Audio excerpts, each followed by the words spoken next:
بسم الله الرحمن الرحيم. وإذا تزوج الرجل صغيرة وكبيرة فأرضعت الكبيرة الصغيرة حرمت على الزوج لأنه يصير جامعا بين الأم والبنت رضاعا وذلك حرام كالجمع بينهما نسبا. ایک آدمی نے ایک چھوٹی سی بچی کے ساتھ بھی نکاح کر دیا اور بڑی عورت پہلے سے نکاح میں ہے اور یہ چھوٹی بچی بعد میں آ گئی. وہ ہمارے یہاں سوری میں مل جاتی ہے، فری میں مل گئی، گھر پر آ گئی. اب بات سمجھ میں نہیں ہے.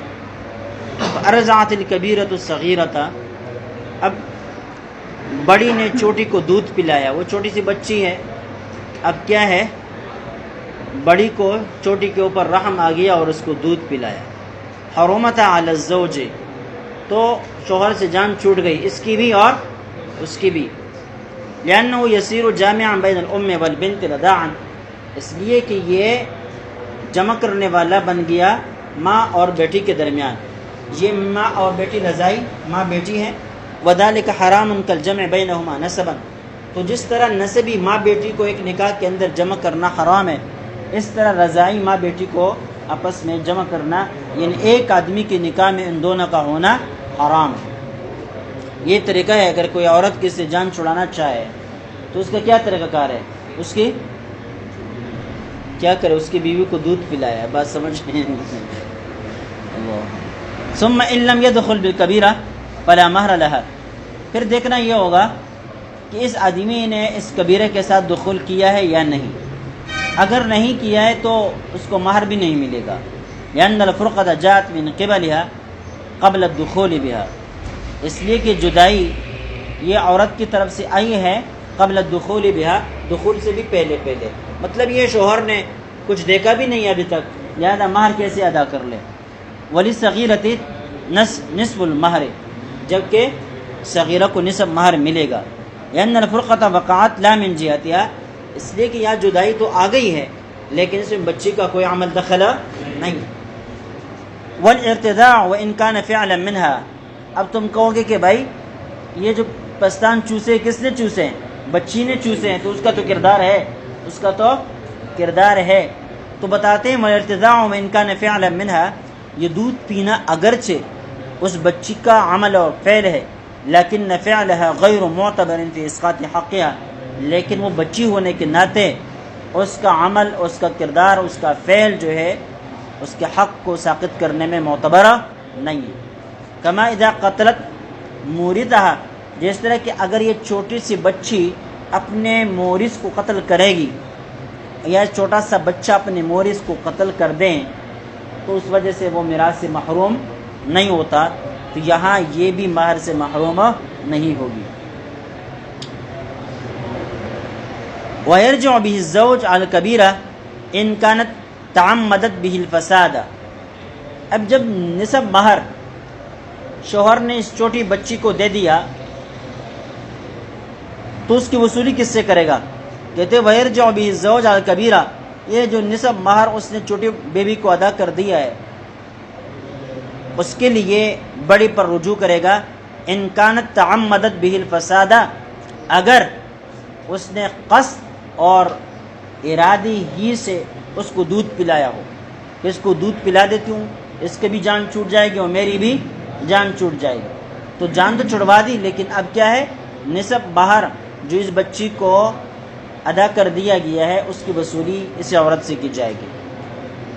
وَإِن لَمْ تَتَعَمَّدْ، اگر اس کا قصد و ارادہ یہ نہیں تھا کہ یہاں جدائی آئے گی، فرقت آ جائے گی اور نکاح ٹوٹ جائیں گے وغیرہ وغیرہ، فلا شیء علیہا، تب اس صورت میں اس کے اوپر کوئی نہیں، کچھ بھی نہیں. وَإِنْ عَلِمَتْ بِأَنَّ الصَّغِيرَةَ امرأة، اگرچہ وہ یہ جانتی ہو کہ یہ چھوٹی بچی بھی میرے شوہر کی بیوی ہے لیکن اس کے باوجود بھی دودھ پلایا، مقصد جدائی لانا نہیں تھا، مقصد بچی کا جان بچانا تھا، ٹھیک ہے، یا جس کو مسئلے کا یہ علم ہی نہیں تھا کہ جدائی آئے گی وغیرہ وغیرہ.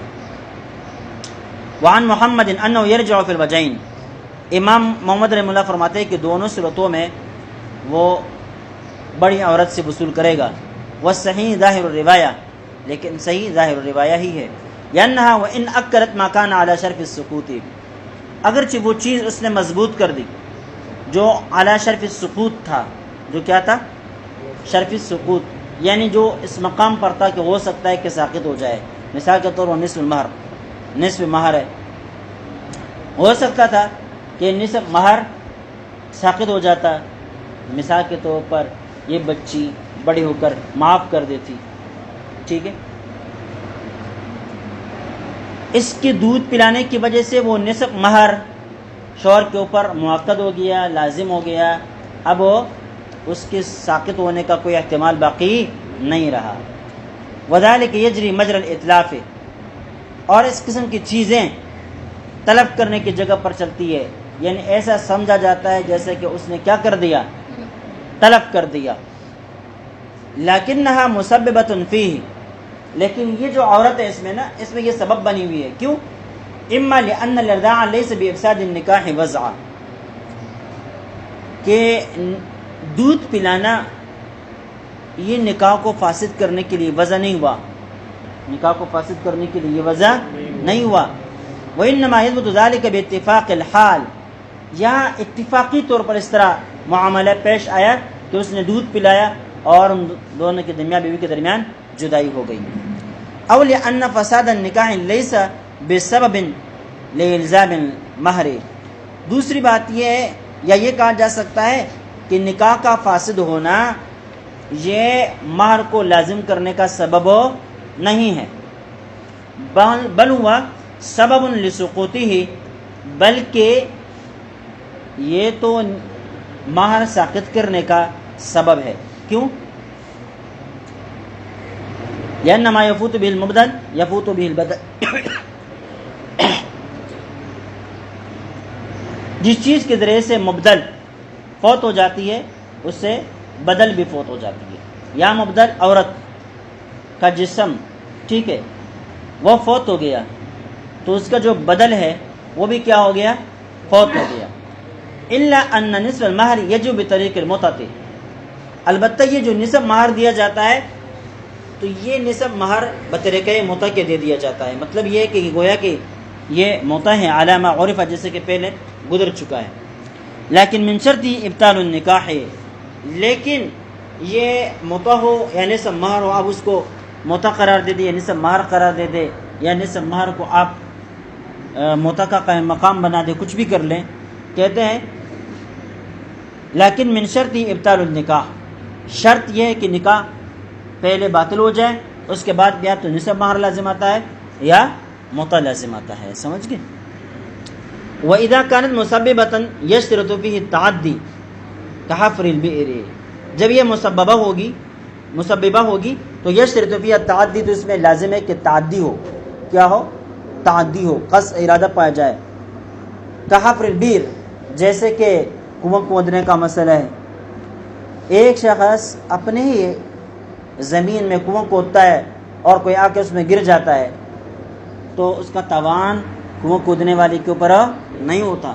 لیکن اگر وہ روڈ پر کودتا ہے یا کسی اور کی زمین پر کودتا ہے اور اس صورت میں کوئی آ کر اس میں گر جاتا ہے تو پھر یہ کنواں کھودنے والا گویا کہ اس کی ہلاکت کا سبب بن گیا ہے. تو اس طرح اگر یہ عورت یا قصد کر کے دودھ پلاتی ہے تو اس صورت میں یہ ایک حد تک مجرم بن جاتی ہے. لیکن اگر اس کا قصد ارادہ نہیں ہے اس قسم کا تو پھر اس صورت میں وہ مجرم بھی نہیں بنتی. ثم انما تكون متعدیۃ اذا علمت بالنکاح، پھر یہ متعدی تب بنے گی کہ جب وہ نکاح کو جانتی ہو. وقصدت بالارضاع الفساد، اور دودھ پلانے سے اس کا قصد اور ارادہ نکاحوں کو فاسد کر دینا ہو. اما اذا لم تعلم بالنکاح، اب اگر اس عورت کو پتہ ہی نہ ہو کہ یہ جو چھوٹی سی بچی گھر میں لائی گئی ہے یہ میرے شوہر کی بیوی ہے، او علمت بالنکاح، یا اس کو نکاح کا پتہ ہو، ولکنها قصدت دفع الجوع والهلاك من الصغیرہ دون الافساد، لیکن اس کا قصد ارادہ بچی کا بھوک ختم کرنا ہو اور اس کو ہلاکت سے بچانا ہو. دون الافساد، نکاح فاسد کرنا اس کا مقصد نہ ہو. بچی بھوک کی وجہ سے مر رہی ہے، اس نے دیکھا کہ بھائی اگر اس کو دودھ نہ پلایا گیا تو یہ مر جائے گی، لہذا اس کے اوپر رحم کرتے ہوئے اس کو دودھ پلایا اور ہلاکت سے اس کو بچایا. تو یہاں چونکہ اصل مقصد نکاح کو فاسد کرنا نہیں ہے بلکہ بچی کو ہلاکت سے بچانا ہے، اس لیے اس صورت میں جو نصف مہر شوہر ادا کرے گا چھوٹی بیوی کو دے گا، اس کا تاوان اس بڑی سی وصول نہیں کیا جائے گا۔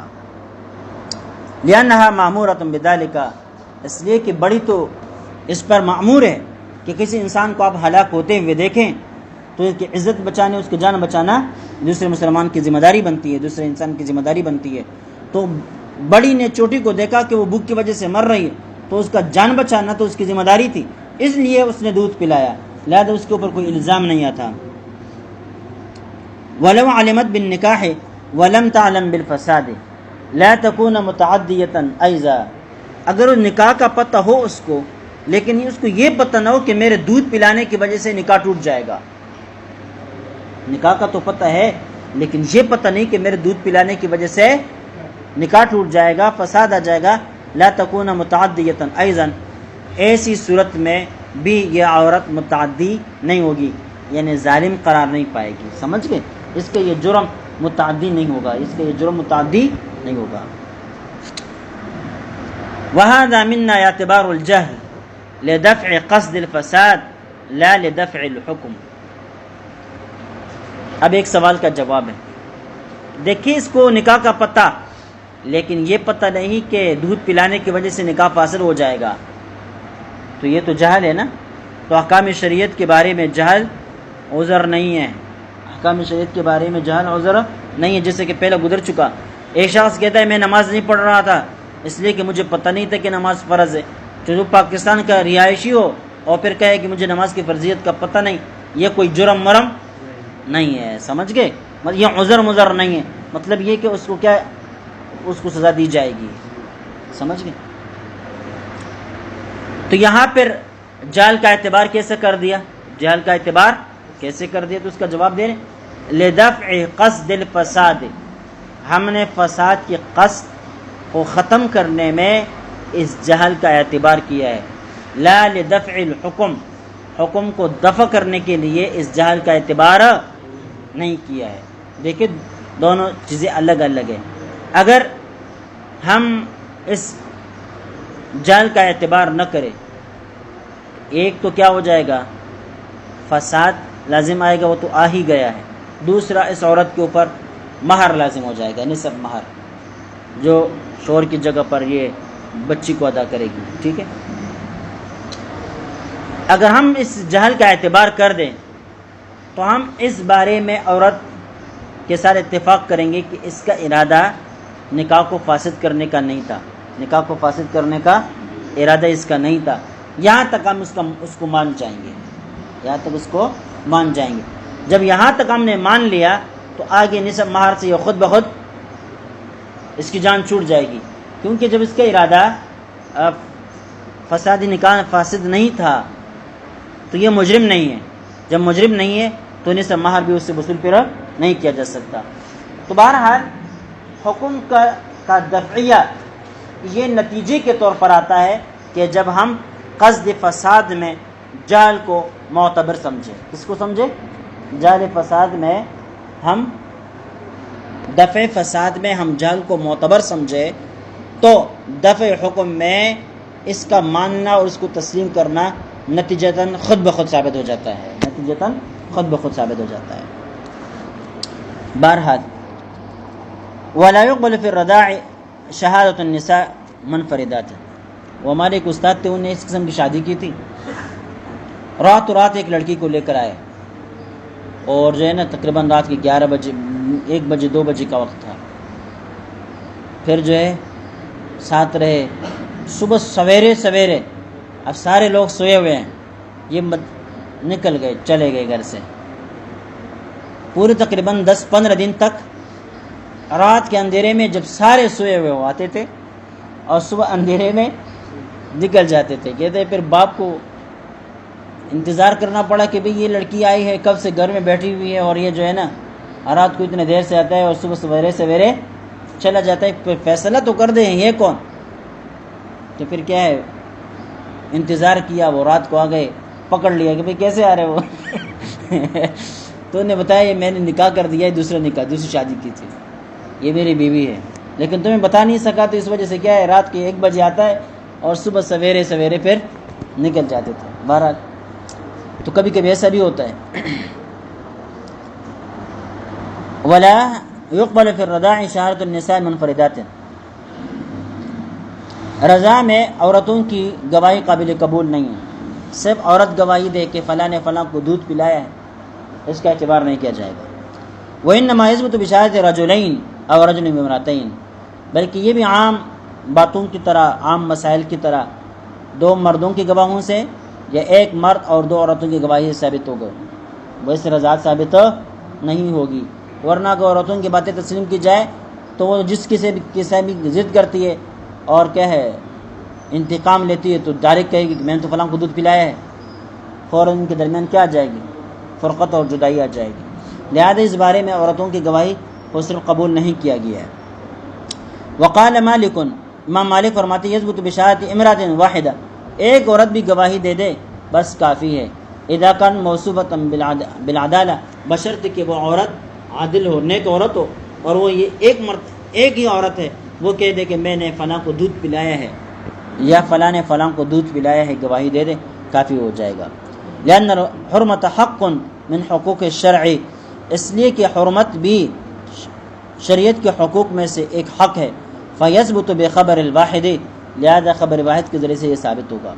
کمن اشترى لحما فاخبره واحد انه ذبیحۃ المجوسی، جیسے کہ ایک شخص نے گوشت خریدا، ایک ہی آدمی نے اس کو بتلا دیا کہ تم نے جو گوشت خریدا ہے یہ تو مجوسی کا ذبح کیا ہوا ہے، ٹھیک ہے، تو اس صورت میں اس کی بات قبول کر لی جائے گی اور آگے اب اس گوشت کو نہیں کھایا جائے گا۔ ولنا، ہم کہتے ہیں ان ثبوت الحرمت لا يقبل الفصل عن زوال الملک فی باب النکاح، کہ حرمت کا ثبوت لا يقبل الفصل عن زوال الملک فی باب النکاح، نکاح کے باب میں زوال ملک سے یہ جدا ہونے کو قبول نہیں کرتا، یعنی جیسے ہی آپ نے حرمت کو مان لیا ادھر نکاح زائل ہو جائے گا، ادھر کیا ہو جائے گا، ملک نکاح زائل ہو جائے گا۔ تو گویا کہ حرمت کا ثابت ہونا اور ملک نکاح کا زائل ہونا یہ دونوں لازم ملزوم ہیں، یہ دونوں لازم ملزوم ہیں۔ وَإِبْطَالُ الْمِلْكِ لَا يَثْبُتُ إِلَّا بِشَهَادَةِ رَجُلَيْنِ أَوْ رَجُلٍ وَامْرَأَتَيْنِ، ملک کو زائل کرنا یہ ثابت نہیں ہوتا مگر 2 آدمیوں کی گواہی سے یا 1 مرد اور 2 عورتوں کی گواہی سے۔ بھائی آپ ایک طرف تو دیکھ رہے ہیں کہ یہ حرمت ہے اور شریعت کا حق ہے، اور شریعت کا حق ایک آدمی کی گواہی سے ثابت ہو جاتا ہے، تو یہاں حرمت کو بھی ایک آدمی کی گواہی سے ثابت کر دو۔ ہم کہتے ہیں دیکھیں صرف ایک پہلو سے نہ دیکھیں، دوسرے پہلو سے بھی دیکھیں، ٹھیک ہے، حرمت شریعت کا حق ہے، لیکن جیسے کہ تم شریعت کے اس حق کو ثابت کرو گے نا تو دوسرے کا ملک باطل ہو جائے گا، دوسرے کے ملک باطل ہو جائے گا۔ تو دوسرے کے ملک کو باطل کرنے کے لیے کم از کم 2 مردوں کی گواہی اور یا 1 مرد اور 2 عورتوں کی گواہی لازمی ہے۔ بخلاف اللحم، اب گوشت کے اوپر اس کو قیاس نہ کرے، لأن حرمت التناول ينفك عن زوال الملک، اس لیے کہ تناول کی جو حرمت ہے یہ زوال ملک سے الگ ہو سکتی ہے۔ کیا مطلب؟ ایک چیز آپ کی ملکیت میں ہے لیکن اس کے باوجود بھی آپ اس کو نہ کھا سکیں، تو اب دیکھیے حرمت بھی ہے ملکیت بھی ہے، لیکن اوپر ملکیت اور حرمت دونوں جمع نہیں ہو سکتے۔ جیسے حرمت آ گئی ملک کی نکاح زائل ہو گیا، یہاں حرمت آئی ہے لیکن ملک ظاہر نہیں ہو رہا، تو پتہ چلا کہ گوشت کا معاملہ اور ہے اور اوپر نکاح کا معاملہ اور ہے۔ اچھا، فَاعْتُبِرَ أَمْرًا دِينِيًّا، لہذا یہ امر دینی مانا گیا، اور امر دینی میں یہ خبر واحد کا اعتبار ہوتا ہے، لیکن یہ زوال ملک کی باب سے ہیں، یعنی کسی ملک کو باطل کرنے کے باب سے ہیں، اور کسی کی ملک کو باطل کرنا یہ کم از کم 2 گواہ مرد یا 1 مرد اور 2 عورتوں کی گواہی سے ثابت ہو سکتا ہے، اس سے کم 1 آدمی کی گواہی سے ثابت نہیں ہو سکتا۔